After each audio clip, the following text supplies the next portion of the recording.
Hi viewers, welcome to our channel. June 1 నుంచి థియేటర్లు బంద్. గత కొన్ని రోజుల నుంచి కూడా ఈ న్యూస్ హాట్ టాపిక్ గా మారిపోయింది. నిజంగా థియేటర్లు మూసేస్తున్నారా? మరి నెక్స్ట్ మంత్ హరిహర వీరమల్లు ఉంది, థగ్ లైఫ్ ఉంది, ఇలాంటి పెద్ద పెద్ద సినిమాలున్నాయి. మరి వాటి పరిస్థితి ఏంటి? నిజంగా థియేటర్లు అసలు మూసేయాల్సిన పరిస్థితి ఏంటి అని చెప్పేసి ఒక చర్చ అయితే జరిగింది. ఇప్పుడు మళ్ళీ విరమించుకున్నట్టు వార్తలు వస్తున్నాయి. అసలు ఎందుకు వీళ్ళు థియేటర్లు మూసేస్తామన్నారు? మరి నిజంగా విరమించుకుంటున్నారా? అసలు ఏంటి గొడవ? దీనికి సంబంధించిన వివరాలు అందజేయడానికి ప్రజెంట్ మనతో పాటు డైరెక్టర్ లక్ష్మణ్ మురారి గారు ఉన్నారు. వారితో ఒకసారి డిస్కస్ చేసి ఎంటైర్ డీటెయిల్స్ అయితే తెలుసుకునే ప్రయత్నం చేద్దాం. సో నమస్కారం సార్. నమస్తే. మొన్నటి నుంచి కూడా థియేటర్లు జూన్ 1 నుంచి ఉండవు, మూసేస్తున్నారు అని చెప్పేసి న్యూస్ అయితే వచ్చింది. ఎగ్జిబిటర్లు కూడా నిర్ణయం తీసుకున్నారని కూడా చెప్తున్నారు. ఏంటి గొడవ? మరి నిజంగా జూన్ 1 నుంచి థియేటర్లు మూసేస్తున్నారా సార్?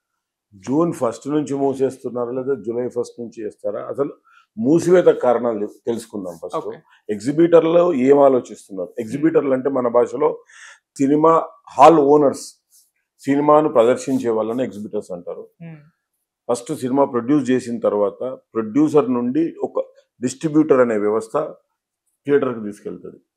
సో జనరల్గా ఈ ప్రాసెస్ ఎలా ఉంటుంది అంటే, డిమాండ్ ఉన్న సినిమాకి, డబ్బులు వచ్చే సినిమాకి ఈ ముగ్గురు బాగుపడతారు: ప్రొడ్యూసరు, డిస్ట్రిబ్యూటరు, ఎగ్జిబిటర్. ఎప్పుడు డిమాండ్ లేకపోవడం వల్ల, అంటే మన భాషలో చెప్పాలంటే చిన్న సినిమాను తొక్కేస్తున్నారు అనే ఒక పెద్ద సినిమాల ప్రొడ్యూసర్లని, డిస్ట్రిబ్యూటర్లని, లీజ్దారులని అంటుంటారు కదా.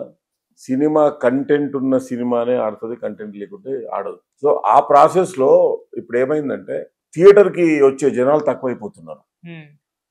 ముఖ్యంగా ఏమైపోయిందంటే, మల్టీప్లెక్స్ సినిమాల వీక్షణ స్టార్ట్ అయిన తర్వాత సింగిల్ థియేటర్ సినిమాకి వెళ్ళడం జనాలు, ఫ్యామిలీ అయితే సింగిల్ థియేటర్కి వెళ్ళరు. అప్పర్ మిడిల్ క్లాస్ ఉన్న వాళ్ళు సింగిల్ థియేటర్కి వెళ్ళడం అనేది ఏ సెంటర్లో జరగదు. బి సెంటర్లలో కూడా మల్టీప్లెక్స్లు వచ్చేసినాయి కాబట్టి ఫ్యామిలీ వెళ్ళట్లేదు.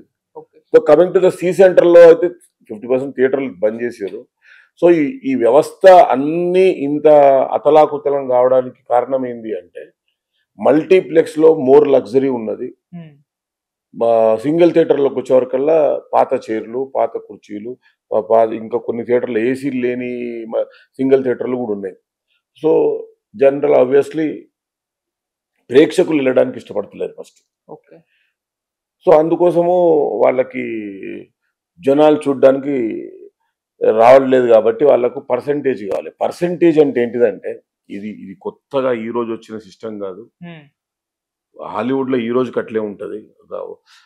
60, 70, 80 సంవత్సరాల నుంచి హాలీవుడ్ ఏం చేస్తుంది అంటే, ఏదన్నా ప్రోడక్ట్ తయారైనప్పుడు మనం 100 రూపీస్ పెట్టి ఒక ప్రోడక్ట్ తయారు చేసినాము, దానికి పబ్లిసిటీ ఖర్చు, డిస్ట్రిబ్యూషన్, మనం ఏదన్నా తయారు చేసిన తర్వాత దానికి ఒక 5 రూపాయలు యాడ్ అవుతాయి, 105 అవుతుంది. 105 అయిన తర్వాత సేల్ చేస్తాం. మనం సేల్కి వచ్చే వరకు 130, 140 పెట్టుకుని అమ్మితే ఒక 20 రూపాయలు, 30 రూపాయలు మిగులుతాయి. సో ఇది ప్రాసెస్. సో సినిమాకి వచ్చే వరకు సినిమాని బజ్ మీదనే అమ్మాలి, బాగుంటది అని చెప్పి అమ్మాలి. లేదు ఖచ్చితంగా ఇప్పుడు ఎందుకు, అది దాంట్లో ఒక చిన్న డ్రాబ్యాక్ ఉన్నది. ఏ సినిమాకైనా అదే రేట్ ఉంటుంది. మనకి 100 కోట్లు పెట్టి సినిమా తీసినా కూడా 50 రూపాయల టికెటే ఉండే, 100 రూపాయల టికెటే ఉండే, 150 రూపాయల టికెటే ఉంది. ఆడు 3 కోట్లు, 3 లక్షలు, 30,000 ఎంత చేసిన సినిమాకి కూడా టికెట్ అదే ఉంది. కానీ వేరే ప్రోడక్ట్లో జనరల్గా మనం వేరే ప్రోడక్ట్, మీకు లాస్ట్ ఒకసారి ఇదే టాపిక్ మీద మీకు చెప్పింది నేను, అది పవన్ కళ్యాణ్ గారు కూడా నేను చెప్పిన తర్వాత సేమ్ వాయిస్ ఆయన చెప్పిండు.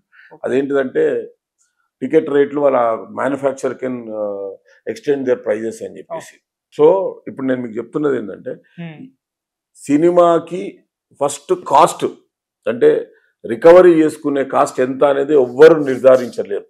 ఒక్కొక్కసారి ఏమవుతుందంటే, సినిమా మేకింగ్ కంటే పబ్లిసిటీ, ప్రమోషను, థియేటర్ రెంట్కి వచ్చే వరకు దాని కాస్ట్ ఎక్కువ అవుతుంది. 5 కోట్లలో 10 కోట్లలో చేసే సినిమాలన్నిటికీ బాగా ప్రెషర్ అయ్యే సమస్య అదే అన్నట్టు. ఇక మరి 1 కోటి రూపాయల లోపు 2 కోట్ల సినిమాలు కూడా ఉన్నాయి ఈరోజు. ఆ 2 కోట్ల సినిమాలు థియేటర్ దానికి వెళ్ళలేకపోవడానికి మెయిన్ రీజన్ ఇదే. ఏదైనా ప్రోడక్ట్ని తయారు చేసుకొని మనం బయట వదలాలి అంటే షాప్కి వెళ్ళి అమ్మేస్తే అయిపోతుంది. కానీ ఇక్కడ అమ్మడానికి కూడా ప్రాసెస్ ఉంటుంది. థియేటర్కి రెంట్ కట్టాలి, గవర్నమెంట్కి ట్యాక్స్ కట్టాలి, ఎలక్ట్రిసిటీకి బిల్ కట్టాలి, ఇదంతా ఉంటుంది. కాబట్టి సినిమా ఇండస్ట్రీలో ప్రొడ్యూసర్కి ఎంత వాల్యూ ఉంటుందో, డిస్ట్రిబ్యూటర్ ఎంత కీలకమో, ఎగ్జిబిటర్ అంత కీలకం. చాలా మందికి ఇప్పుడు యాక్సెస్ వచ్చిన తర్వాత ప్రొడ్యూసరు, డిస్ట్రిబ్యూటర్ అనే వాళ్ళు తెలుస్తున్నారు. అప్పుడు మనకు సినిమా హాలే ఒక పెద్ద ప్రపంచం. ఒక 25 years 30 years బ్యాక్ తీసుకుంటే సినిమాకి ఎవరెవరు పోయిర్రు అంటే నేను, మా అమ్మ, మా పిన్ని, మా చెల్లి, మా అక్క, మా 8 మంది పోతుండే సినిమాకి.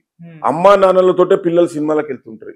ఇప్పుడు అమ్మా నాన్నలు పిల్లలతో సినిమాకి వెళ్ళడం అనేది కల్లా. ఈ క్రమంలో ఏమవుతున్నది అంటే మల్టీప్లెక్స్ రాజ్యం వెళ్తున్నది. తర్వాత అంతకుముందు మన టీవీ ఛానల్స్ ఎప్పుడైతే రావడం మొదలుపెట్టినాయో, ఎలక్ట్రానిక్ మీడియాలో మన టీవీ ఛానల్స్, ఎంటర్టైన్మెంట్ ఛానల్స్ రావడం స్టార్ట్ అయిన తర్వాత ఆ 20 ఇయర్స్ నుంచి 25 ఇయర్స్ నుంచి బ్రేక్ పడుతూ వచ్చింది థియేటర్కి వెళ్ళే జనాలు. ఆ తర్వాత ఓటీటీలు వచ్చిన తర్వాత అది స్థైర్య వ్యవహారం చేస్తున్నది కాబట్టి ఎవ్వరు థియేటర్కి వెళ్ళట్లేదు. ఇందులో రెండు కత్తి మీద సాము లాంటి రేటు పెంచడం వల్ల ఒక నరకం చూస్తున్నారు, రేటు తగ్గించడం వల్ల ఒక నరకం చూపుతున్నారు. రేటు పెంచారనుకోండి, ఈరోజు 500 రూపాయలు 600 రూపాయలు టికెట్ కూడా పోతున్నారు. 600 ఇంటూ ముగ్గురు నలుగురు పోవాలంటే 3000 రూపాయలు. ఒక 1800 టికెట్ పెట్టినా కూడా రానుపోని ఖర్చులు, హోటల్ ఖర్చు, ప్రతి వారం 3000 రూపాయలు ఖర్చు పెట్టి పోయేంత ఎకానమీ, కన్వీనియన్స్, కంఫర్టబుల్ మన మిడిల్ క్లాస్ వాళ్ళకు ఉండదు.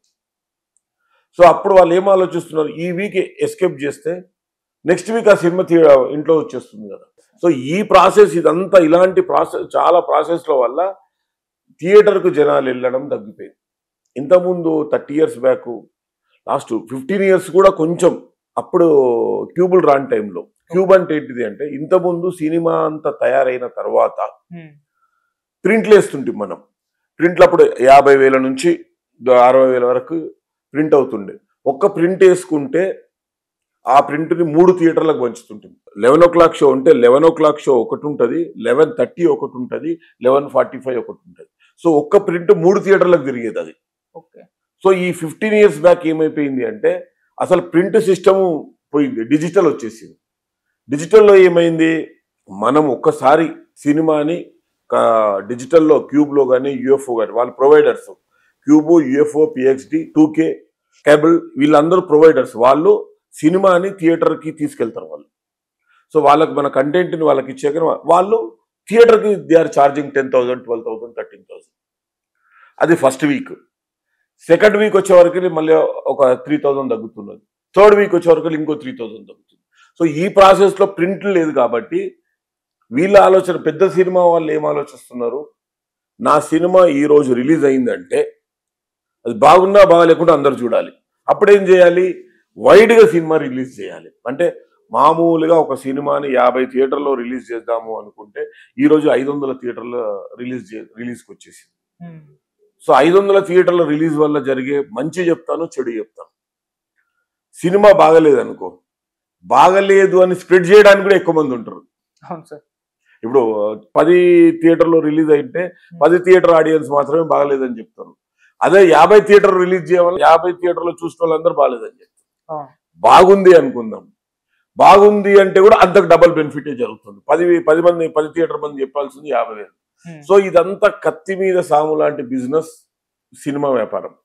ఎందుకు అంటే ఏదైనా ఎంటర్టైన్మెంట్ని ఫ్రీగా యాక్సెస్ వచ్చిన తర్వాత, టీవీలో ఫ్రీగా 25 ఇయర్స్ బ్యాక్ టీవీ యాక్సెస్ వచ్చేసింది, లాస్ట్ 15 ఇయర్స్ నుంచి మొబైల్ యాక్సెస్ వచ్చేసింది, లాస్ట్ 10 ఇయర్స్లోనైతే సోషల్ మీడియా ఎప్పుడైతే డెవలప్ అయిందో ఎంటర్టైన్మెంట్ కుదవలేదు. 24 గంటలు ఎంటర్టైన్మెంట్ చూస్తూనే ఉన్నారు. మనకు ఒక సినిమాలో ఎంటర్టైన్మెంట్ చూడాలంటే 3 గంటల సినిమా చూస్తే ఎంటర్టైన్మెంట్ అయ్యే మనిషి ఈరోజు 10 సెకండ్స్లో అవుతున్నాడు. ఒక రీల్ చూస్తాడు 10 సెకండ్స్, ఇంకో రీల్కి వెళ్ళిపోతాడు, ఇంకో రీల్. సో ఇలా ఒక 10 సెకండ్స్లోనే వాడికి ఫ్రీగా ఎంటర్టైన్మెంట్ అవుతున్న తర్వాత సినిమా థియేటర్కి వెళ్ళి డబ్బులు పెట్టి సినిమా చూడాలి అంటే ఖచ్చితంగా the cinema should be A package. ఒక పెద్ద హీరో, ఒక లావిష్ హీరోయిన్, ఒక భారీ సెట్లు, ఒక పెద్ద డైరెక్టరు, ఒక పెద్ద క్యాన్వాస్ ఉంటే తప్పితే మామూలు జనాలు వెళ్ళి సినిమా చూడట్లేదు. సో అలాంటప్పుడు ఆ ప్రొడ్యూసరు, ఆ మేకర్ ఏం ఆలోచిస్తాడు అంటే ఫస్ట్ వీక్లోనే నాకు సినిమాలు రావాలి, ఫస్ట్ వీక్లోనే నా సినిమాలు రావాలంటే నాకు మాక్సిమం ఉన్న థియేటర్లో నేను ఫస్ట్ వీక్లోనే క్యాప్చర్ చేసుకోవాలి. ఈ ప్రాసెస్లో ఏమవుతున్నది అంటే ప్రతి సినిమా థియేటర్కి ఉన్నవి 52 వారాలే. ఎందుకంటే మన సినిమా వారంకి వారం రిలీజ్ చేస్తాం కాబట్టి